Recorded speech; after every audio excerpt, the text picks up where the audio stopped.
ভারতে ইংরেজ শাসন নিয়ে কথা বলতে গেলে প্রথমে আলোচনা করতে হবে ইস্ট ইন্ডিয়া কোম্পানি নিয়ে, এবং এটি অত্যন্ত প্রাসঙ্গিক। এটিকে এড়িয়ে গিয়ে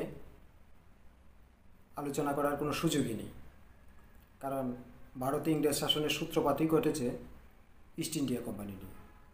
এখানে একটি কথা আছে, আপনি বলতে পারেন যে সূত্রপাত কেন বলছি।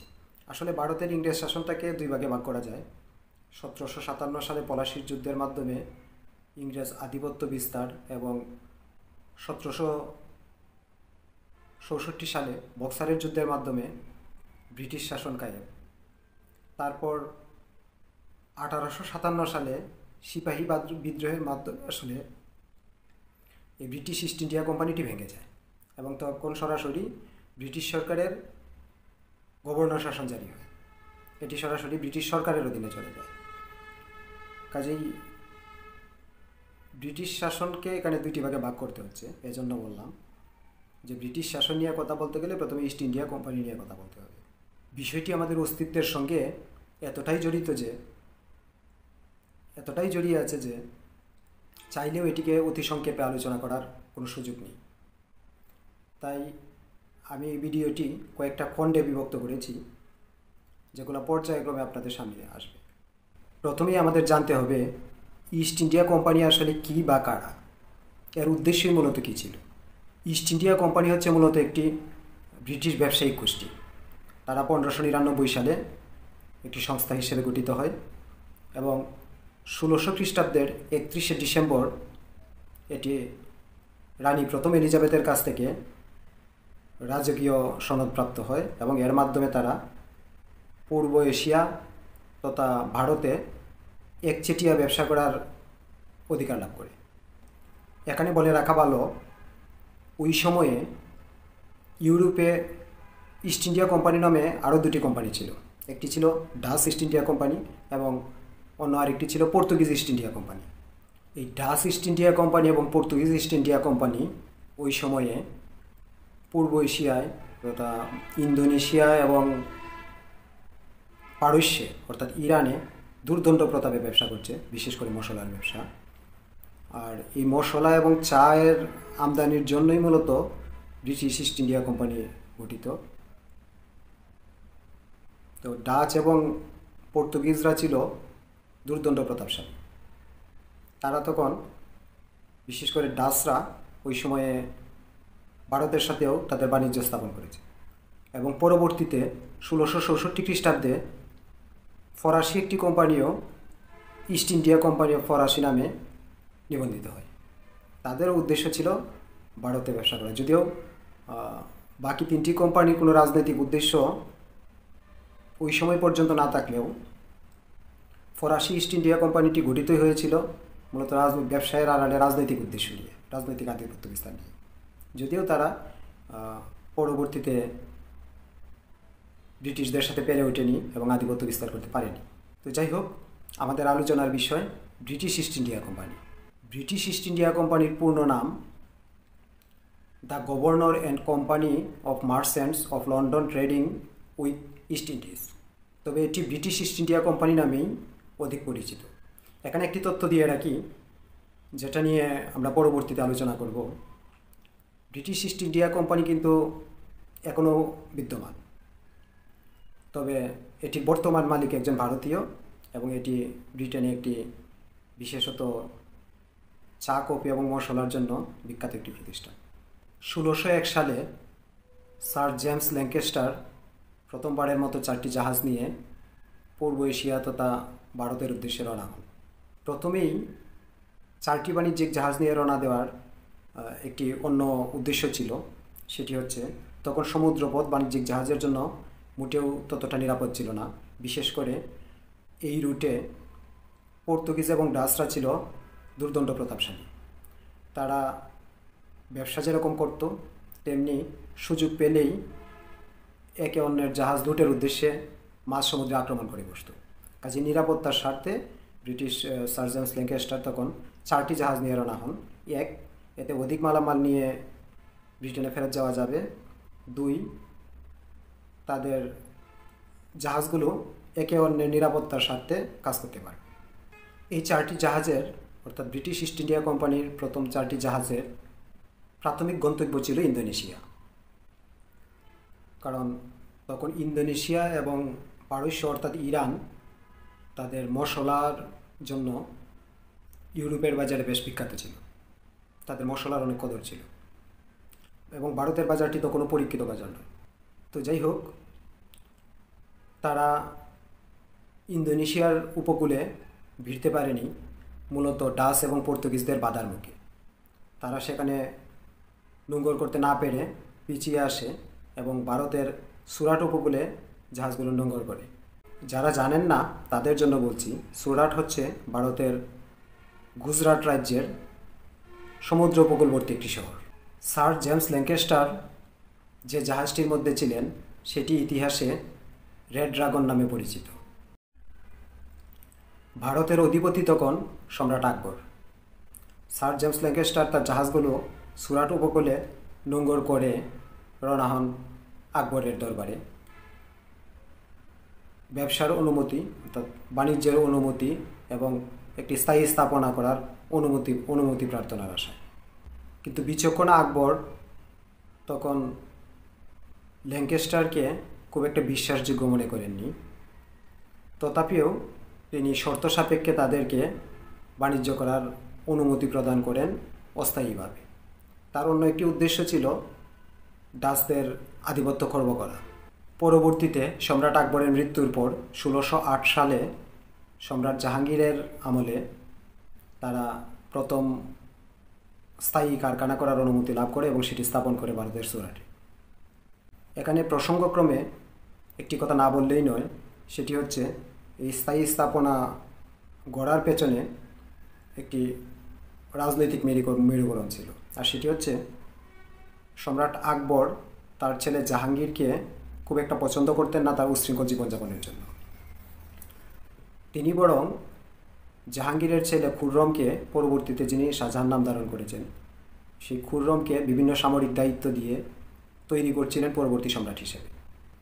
জাহাঙ্গীর শেষ পর্যন্ত সম্রাট আকবরের কাছে তার নিজের পরবর্তী সম্রাট হিসেবে উপযোগিতা প্রমাণ করতে ব্যর্থ হয়ে বিদ্রোহ করে বসেন এবং সম্রাট আকবর তাকে ত্যায্য করার হুমকি প্রদান করেন এবং ধাওয়া করেন।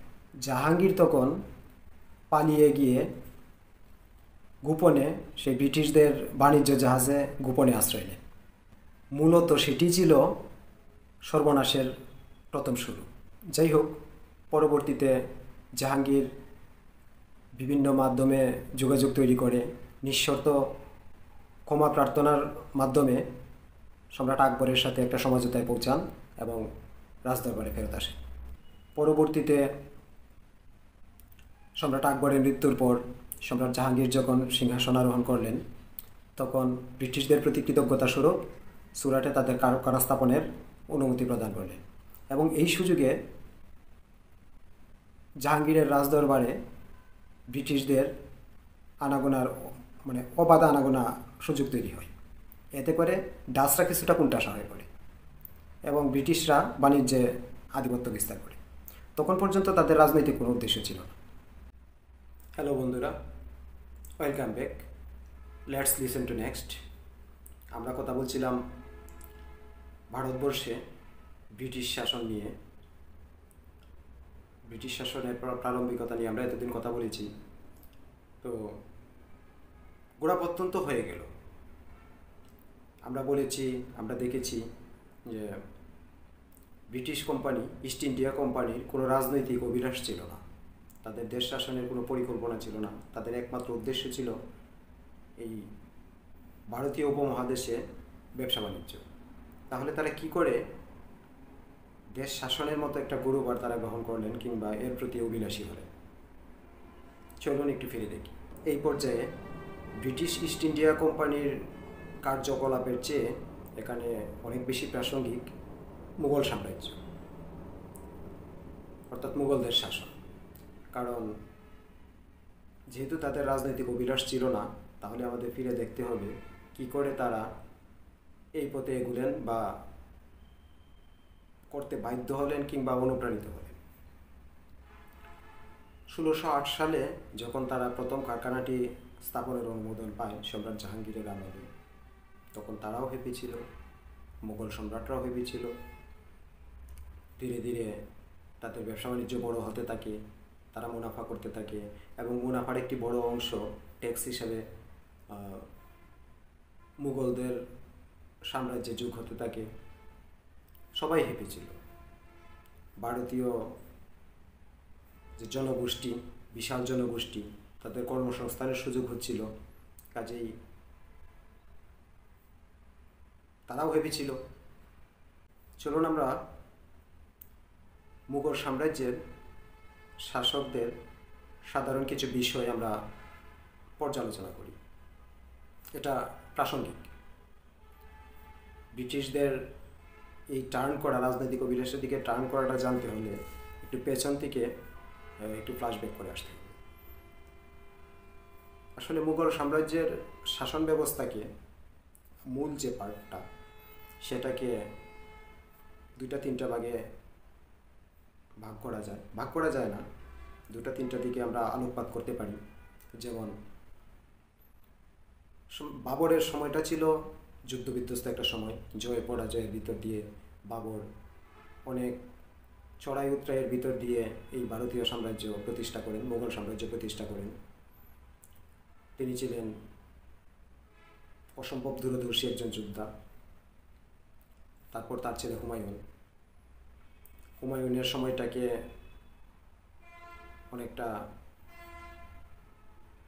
হুমায়ুনের একটা দীর্ঘ সময় চলে যায় ভাইয়ে ভাইয়ের দ্বন্দ্ব নিরসন করতে।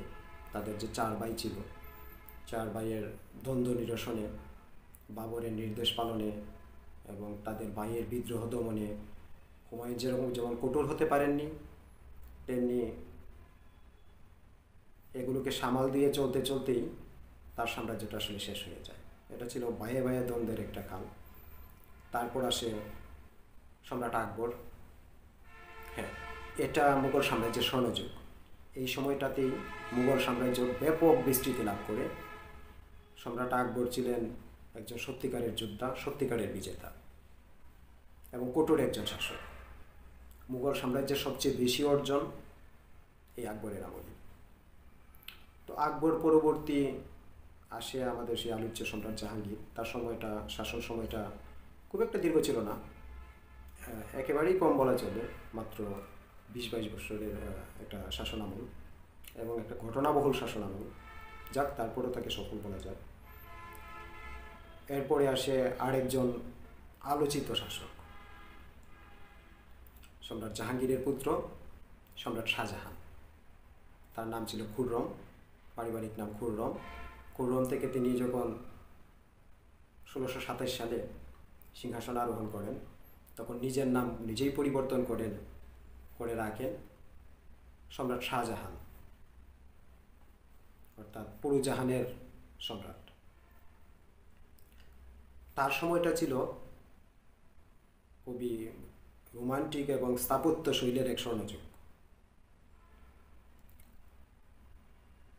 আঞ্জুমানারা বিবি এবং খুররমের প্রেম কাহিনী ইতিহাসের অমর এক প্রেম কাহিনী, এটা একটা মিথ হয়ে আছে। হ্যাঁ, আঞ্জুমানারা বিবি, খুররম নামগুলো শুনে আপনারা চমকে যেতে পারেন, আর খুররম হচ্ছে সম্রাট শাহজাহান। এবং এই আঞ্জুমানারা বিবি নামটা নিয়ে আপনাদের কনফিউজ হওয়ার কিছু নেই। এই আঞ্জুমানারা বিবি হচ্ছেন ইতিহাসের সেই মমতাজ, বিখ্যাত মমতাজটাও শাহজাহানের দেওয়া নাম, তার আসল নাম ছিল আঞ্জুমানারা বেগম। তো যাই হোক, তার জীবনটাও অনেকটা যুদ্ধ বিধ্বস্ত ঘটনাবহুল, বিশেষ করে মমতাজের মৃত্যুর আগ পর্যন্ত। এবং তাদের এই ব্যক্তিগত প্রেম, বিবাহিত জীবনের প্রেম, যদিও এটাকে নিয়ে অনেকে প্রশ্নচিহ্ন আঁকেন, কিন্তু রাজকীয় কিছু ব্যাপার কিছু কূটনৈতিক বিষয় তো ছিলই। যদিও আঞ্জুমানারা বিবি বেগম ছিলেন সম্রাট শাহজাহানের দ্বিতীয় স্ত্রী, কিন্তু এটা নিঃসন্দেহে বলা যায় প্রথম প্রেম। আর এই প্রেমের কারণেই সম্রাট শাহজাহান তাকে বিয়ে করে। প্রথম বিয়েটি ছিল একটি রাজনৈতিক বিয়ে, যেটা সাম্রাজ্যের প্রয়োজনে সম্রাট আকবর শাহজাহানকে সে বিয়েটি করিয়েছিলেন। তো যাই হোক, মমতাজ যখন মারা যান তখন আসলে সম্রাট শাহজাহান অনেকটাই মানে ভেঙে পড়ে। এই সময়টায় তার যে দরবারি দৃঢ়তা, তার ছেলেরা অনেকটা একটা সুকৌশলে ওই সময়টা পাড়ি দেন এবং ওই সময়ে সম্রাট শাহজাহান অনেকটা রাজকার্যে ম্রিয়মান হয়ে পড়েন। তিনি মনোযোগ দেন বিভিন্ন স্থাপত্য শৈলী তৈরিতে, যেমন গোলাপবাগ, তারপরে আমাদের সেই অতি চেনা প্রেমের প্রতীক তাজমহল, এগুলো নির্মাণে, অর্থাৎ মমতাজের স্মৃতি রক্ষার্থে। তো এই ঘটনাবহুল এবং স্থাপত্য শৈলীর সেই স্বর্ণযুগ পেরিয়ে মুঘল সাম্রাজ্যের শাসন ক্ষমতায় আসে আওরঙ্গজেব। হ্যাঁ, এই আওরঙ্গজেব হচ্ছেন মুঘল সাম্রাজ্যের অন্যতম আলোচিত একজন শাসক এবং তার শাসনকালটা ছিল অনেক দীর্ঘ। তিনি ছিলেন কঠোর একজন শাসক, একজন ধর্মপরায়ণ শাসক, একজন আধ্যাত্মিক শাসক। তার আমলেই ইসলামের ব্যাপক বিস্তৃতি ঘটে এবং তার আমলেই ইতিহাসের সবচেয়ে সমালোচিত সেই জিজিয়াগড় আবার প্রতিস্থাপিত হয় এবং এটি আজও সমালোচকদের খোরাক যোগায়।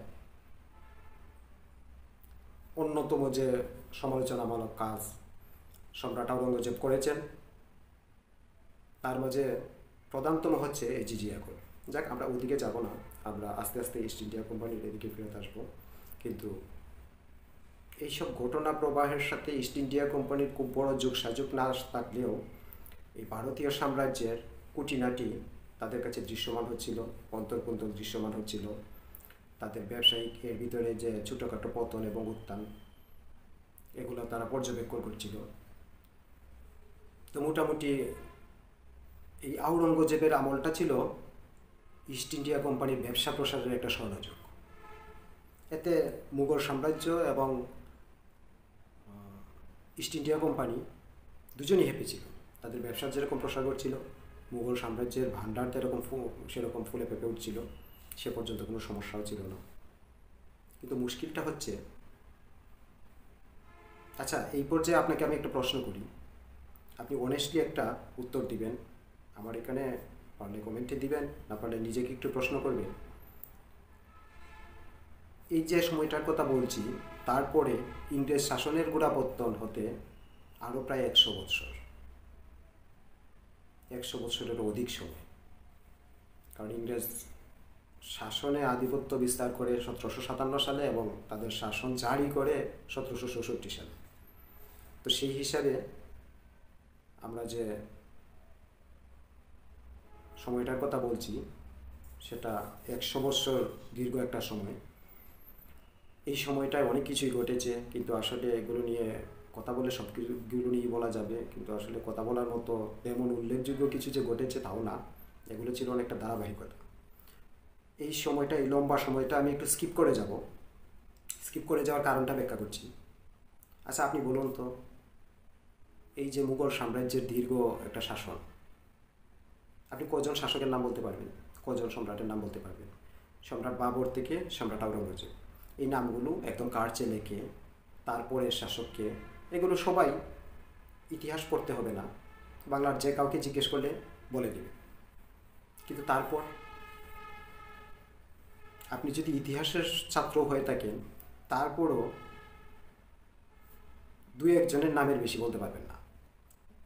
আওরঙ্গজেবের পর মোটামুটি বাহাদুর শাহ প্রথম, এই নামটিও আপনি স্মরণ করতে পারবেন। তারপর আমি নিশ্চিত 99% লোকই আর বলতে পারবেন না। আসলে তারপর থেকেই এই মুঘল সাম্রাজ্যের ক্ষয়িষ্ণুতা শুরু হয়।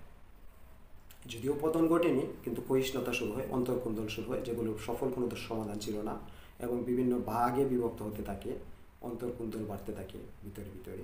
ততদিনে আসলে মুঘল সাম্রাজ্য এতটাই প্রতিষ্ঠিত হয়ে গেছে তাদের শাসন, যে এগুলো খুব বেশি দৃশ্যমান হয়নি বা খুব বেশি প্রভাব বিস্তার করতে পারেনি। বাট প্রভাব বিস্তার করতে না পারলেও ঘটনায় ঘটনার যখন চূড়ান্ত পরিণতি না ঘটে, চূড়ান্ত সমাধান না ঘটে, তখন সেটা জিয়ে থাকে এবং ধীরে ধীরে সেটা উইপোকার মতো খেতে থাকে। এর ভিতরে এই সম্রাট বাহাদুর শাহ থেকে পরবর্তী সম্রাটদের মাঝে অনেকের নাম আপনি বলতে পারবেন, ধারাবাহিকভাবে বলতে না পারলেও আপনি কিছু কিছু নাম বলতে পারবেন, কিছু কিছু ঘটনার অবতারণা করতে পারবেন। তারা অনেকটা উল্কাপিণ্ডের মতো এক একটা ঘটনা ঘটে গেছে বা এক একজন জ্বলে উঠেছে আবার নিভে গেছে। এই যে উত্থান এবং পতন, এই যে উল্কাপিণ্ডের মতো জ্বলে ওঠা এবং নিভে যাওয়া, এগুলো ইংরেজদেরকে অবজারভেটর করে তুলেছে, প্রভাবিত করেছে। তারা দেখেছে তাদের ব্যবসার স্টেবিলিটি কোথায় নষ্ট হচ্ছে, কিংবা কীভাবে তাদের প্রসার ঘটানো যায়, কিভাবে কাউকে প্রলুব্ধ করা যায় তাদের প্রয়োজনে। তারা আরও বেশি ইনভলভ হয়েছে এসব ঘটনার মধ্যে দিয়ে। এই যে আওরঙ্গজেব পরবর্তী সময় 1757 সাল পর্যন্ত, পলাশির যুদ্ধের আগ পর্যন্ত, এই সময়টা অনেক ঘটনাবহুল। যদিও বিশাল কোনো বিস্ফোরণ ঘটেনি, কিন্তু জাতিগত দ্বন্দ্ব, বিভিন্ন অংশের বিদ্রোহ, এগুলি চলতেই ছিল, যেগুলার আসলে চূড়ান্ত কোনো সমাধান হয়নি। সেটাই ছিল মুঘল সাম্রাজ্যের সবচেয়ে বড় দুর্বলতা। আকবর, আওরঙ্গজেব, তারা যেমন কঠোর হস্তে এগুলো দমন করতে পেরেছেন, সফল পরিণতি দিতে পেরেছেন, পরবর্তী শাসকরা সেটা পারেননি। জাতিগত দ্বন্দ্ব, গোষ্ঠীগত দ্বন্দ্ব, আঞ্চলিক দ্বন্দ্ব, বিদ্রোহ, এগুলো লেগেই থাকতো। মোটামুটি আপনি এই সময়টাকে স্কিপ করে একদম পরবর্তী যে শাসকটির নাম আপনি স্মরণ করতে পারবেন নির্বিঘ্নে, তিনি, আমি নিশ্চিত, যেহেতু আমরা সাবকন্টিনেন্টের এই বাংলা অংশের মানুষ, তাই আমরা স্মরণ করতে পারি, আমাদের ব্রেন চলে আসে, আমাদের ইতিহাসের ধারাবাহিকতা চলে আসে আলীবর্দীর কাছে, এবং তার পরবর্তী তার নাতি, অনেকের মতো অযোগ্য নাতি, অনেকের মতো দুর্ভাগা নাতি, সিরাজউদ্দৌলাতে, যেখানে আসলে এই বাঙালি সাম্রাজ্যের পতন হয়েছিল। ততদিনে ইংরেজদের ব্যবসা এতটাই পুরো ভারতীয় সাম্রাজ্যে ছেয়ে গেছে যে আপনি চাইলেও ইংরেজদের আর ইগনোর করতে পারবেন না, কারণ তাদের শিকড় একদম জনগণ পর্যন্ত চলে গেছে। কারণ মুঘল সম্রাট না কোনো বিকল্প আয়ের ব্যবস্থা করতে পারছে, না তাদেরকে কোনো পথ দেখাতে পারছে। তারা তাদের সাম্রাজ্য টিকিয়ে রাখার যে যুদ্ধ, বিগ্রহ, জাতিগত দ্বন্দ্ব নিরসন, এগুলো নিয়ে ব্যস্ত। কাজে মানুষের রুটি রুজি, মানুষের উন্নয়ন, অগ্রগতি, এগুলো যা হয়েছে এই ব্রিটিশ ইস্ট ইন্ডিয়া কোম্পানির হাত ধরে। কাজে মানুষও তাদের প্রতি কিছুটা সিম্প্যাথিপ্রবণ ছিল, তাদের নির্দেশনা শুনত। ইভেন তাদের তখন পর্যন্ত রাজনৈতিক কোনো দূরভিসন্ধি না থাকলেও প্রভাবটা কিন্তু বাড়ছিল। আর এই সময়ে বাংলার নবাব পরিবারে, না, এটা মুঘল সাম্রাজ্যের পরিবার না, ব্রিটিশদের যে সমস্ত জায়গায়, ভারতবর্ষের যে সমস্ত জায়গায় তাদের ব্যবসার সবচেয়ে বেশি প্রভাব ঘটেছিল, তার মাঝে এই বাংলা ছিল অন্যতম। বাংলা সবসময়ই প্রাকৃতিক সম্পদ, মানব সম্পদ বা অর্থনীতির একটা গুরুত্বপূর্ণ অংশ হিসেবে বিবেচিত ছিল। বিশেষ করে এর প্রাকৃতিক স্টেবিলিটি, এটা অনেকেই প্রলুব্ধ করত। যেমন না এখানে অতি কড়া আছে, না এখানে অতিবৃষ্টি আছে, না এখানে প্রাকৃতিক বড় কোনো দুর্যোগের সম্ভাবনা আছে। এটা অত্যন্ত চমৎকার একটা ব্যালেন্সিং পরিবেশ। কাজেই বাংলার প্রতি সবারই একটা আলাদা দৃষ্টি ছিল। আর ওই সময়টাতে এই বাংলায় ঘটে যায় সেই ইতিহাসের সবচেয়ে মুমূর্ষ অধ্যায়টি, দুর্ভাগা অধ্যায়টি, কিংবা গুরুত্বপূর্ণ অধ্যায়টি। নবাব আলীবর্দী খাঁর মৃত্যুর পর যখন সিরাজউদ্দৌলা মাত্র 17 বছর বয়সে সিংহাসন আরোহণ করেন, তখন তার ক্ষমতালোভী আত্মীয়রা আঘাত করে বসে, বিদ্রোহ করে বসে। আপনি এটাকে বলতে পারেন যে ইংরেজদের চক্রান্তে পা দেয় আবার বলতে পারেন ইংরেজদেরকে তারা আমন্ত্রণ জানিয়ে নিয়ে এসেছে এই সিরাজকে প্রতিহত করার জন্য। এবং এখানেই অনেক ইতিহাসবিদ সিরাজকে অযোগ্য বলে থাকেন, অদূরদর্শী বলে থাকেন। আসলে তার বয়সটাও একটা কারণ। আর আরেকটা ব্যাপার আছে, তার রাজকার্য পরিচালনার ক্ষেত্রে অনীহা, ভোগবিলাসের জীবন, সেটার প্রতি মত্ত থাকাই বয়সে, এটা একটা অন্যতম কারণ ছিল।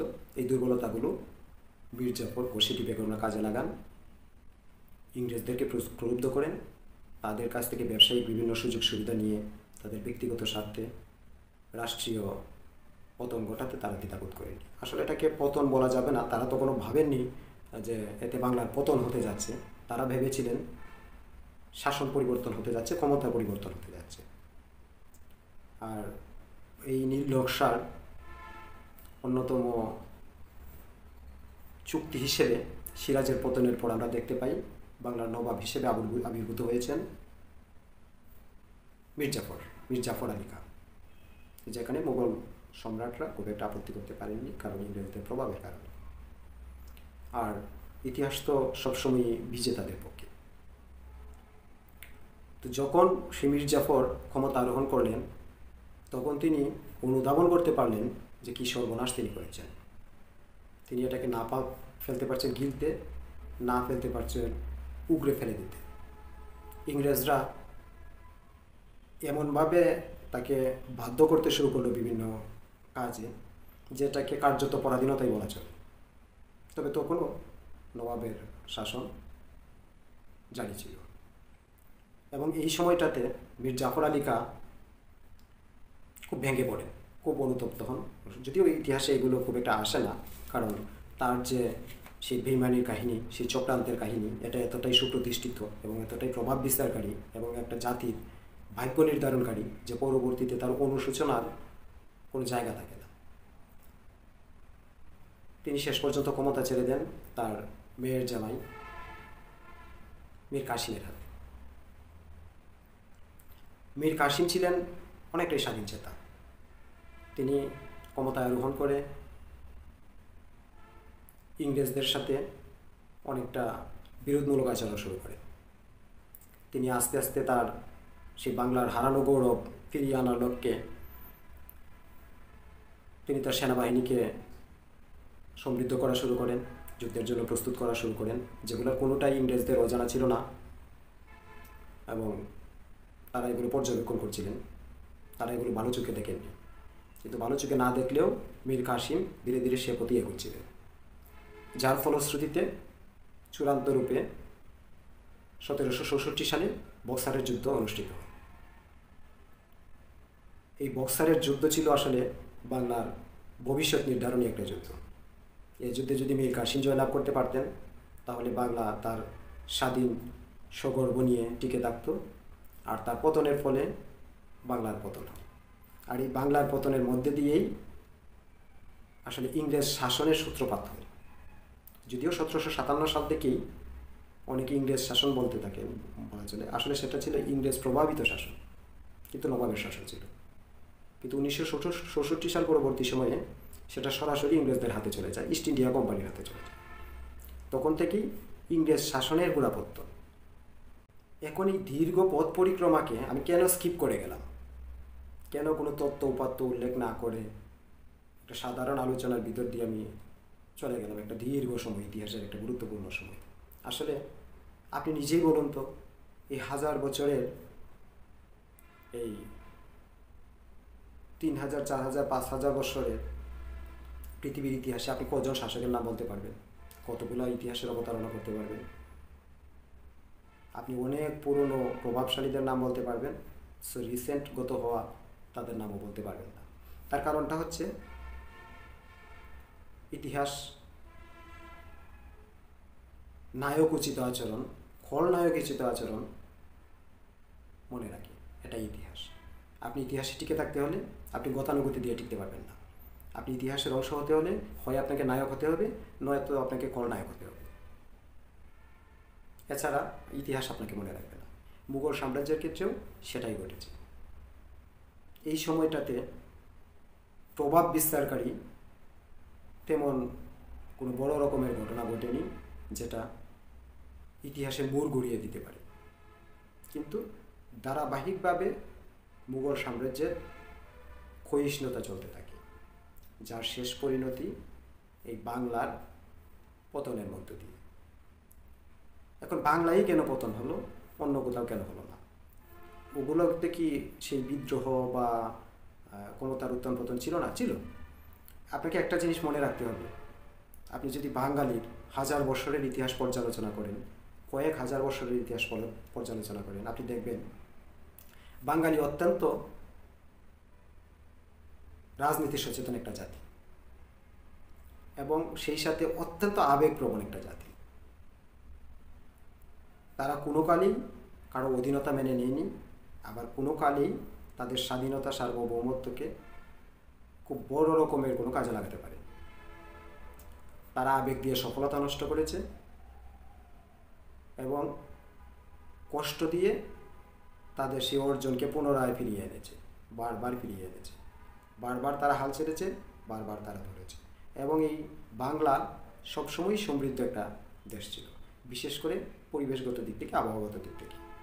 কৃষি নির্ভর অর্থনীতিতে এই বাংলা ছিল সত্যিকারের অর্থেই অতুলনীয়। এখানে নদ নদী, খাল বিল, ঝড় বৃষ্টি, খরা, এত সুন্দর একটা প্রাকৃতিক ভারসাম্য এখানে, যেটা আসলে পৃথিবীর খুব কম দেশেই আছে। তাই এই সাম্রাজ্যের প্রতি সব শাসকেরই যেরকম একটা দৃষ্টি ছিল আলাদা, এবং সেই দৃষ্টিটা খুব সতর্ক ছিল এবং কূটনৈতিক ছিল।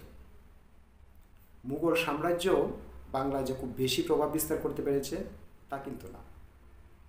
ভারতবর্ষের অন্যান্য অঞ্চলে যতটা প্রভাব বিস্তার করেছে, বাংলায় কিন্তু ততটা প্রভাব বিস্তার করতে পারেনি, কিন্তু তারা সামাল দিয়ে দিয়েছে। আবার দেখেন, যে বাংলা দিয়ে ইংরেজ শাসন প্রতিষ্ঠা পেয়েছিল, আরম্ভ হয়েছিল, সেই ইংরেজ বিদ্রোহ এই বাংলা থেকেই সর্বপ্রথম শুরু হয়েছিল।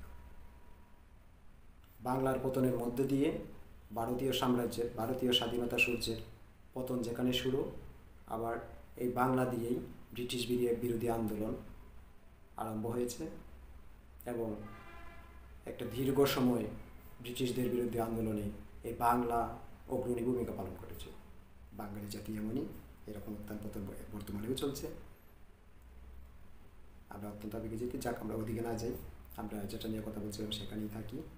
তো এই মোটামুটি ইংরেজ শাসনের গোড়াপত্তন হয়ে গেল, ইস্ট ইন্ডিয়া কোম্পানির গোড়াপত্তন হয়ে গেল।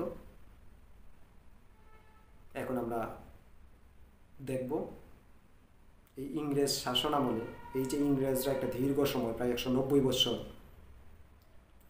এই দেশটাকে, ভারতীয় উপমহাদেশকে, দেশটাকে না, এই উপমহাদেশটাকে শাসন করেছে, কি তাদের শক্তি ছিল, কি তাদের পরাক্রম ছিল, কি তাদের কূটনৈতিকতা ছিল,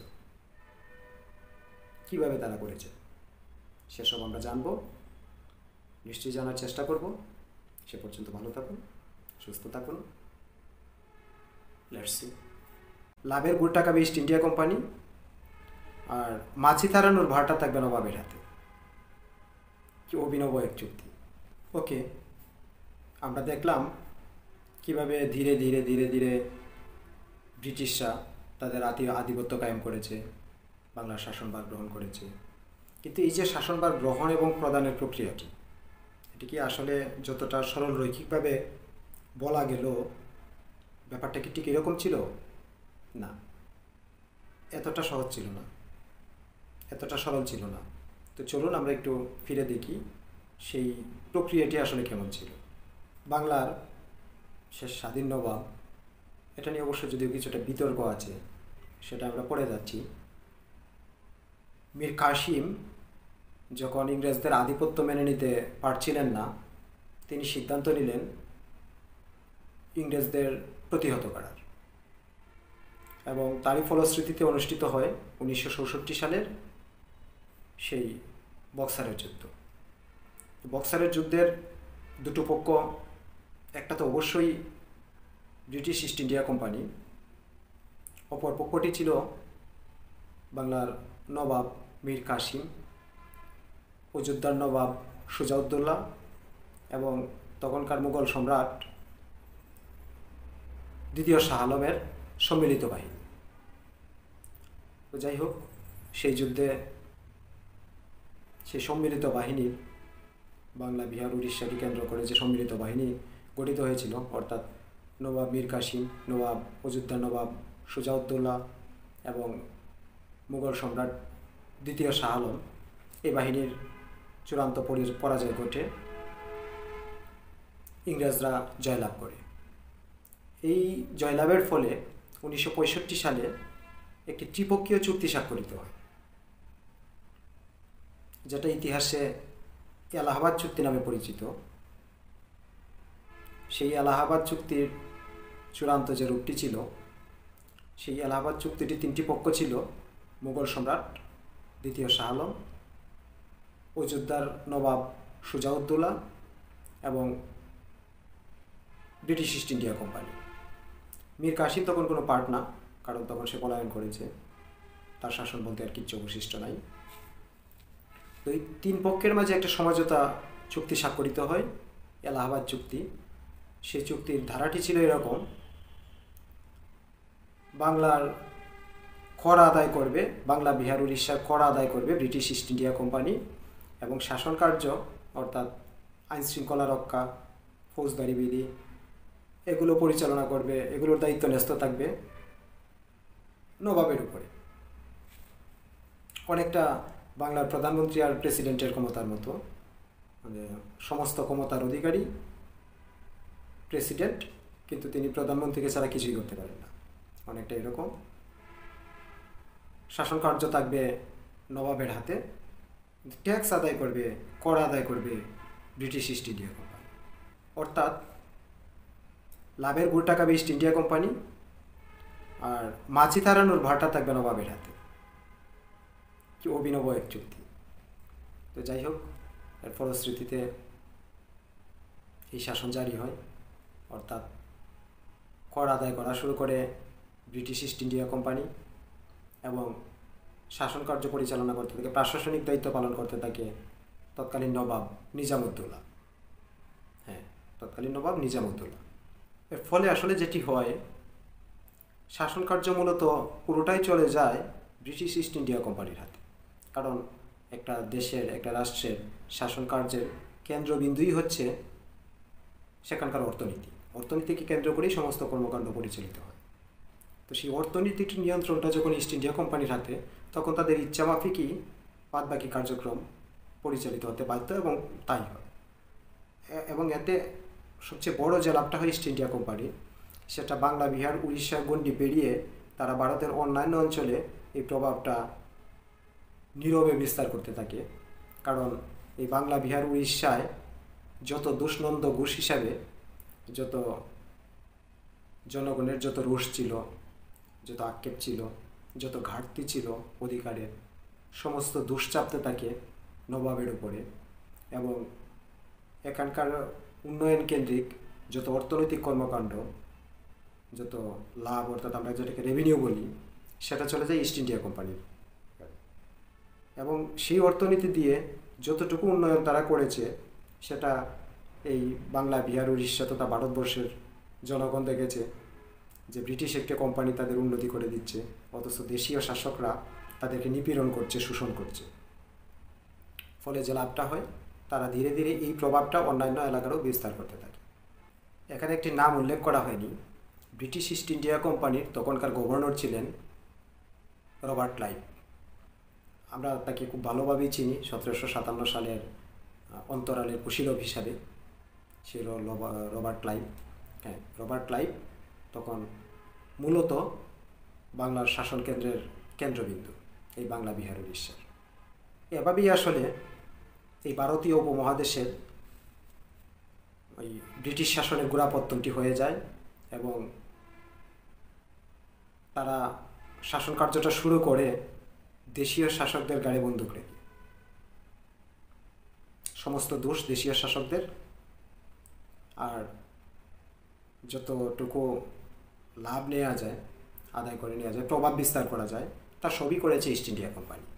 এখানে একটি বিষয় আসলে আলোকপাত না করলেই নয়, এটা ইতিহাসের বড় একটা বিতর্ক হিসেবে রয়ে গেছে, সেটা হচ্ছে একটি প্রশ্নের উত্তর আমরা এখন পর্যন্ত খুব সহজভাবে দিতে পারি না।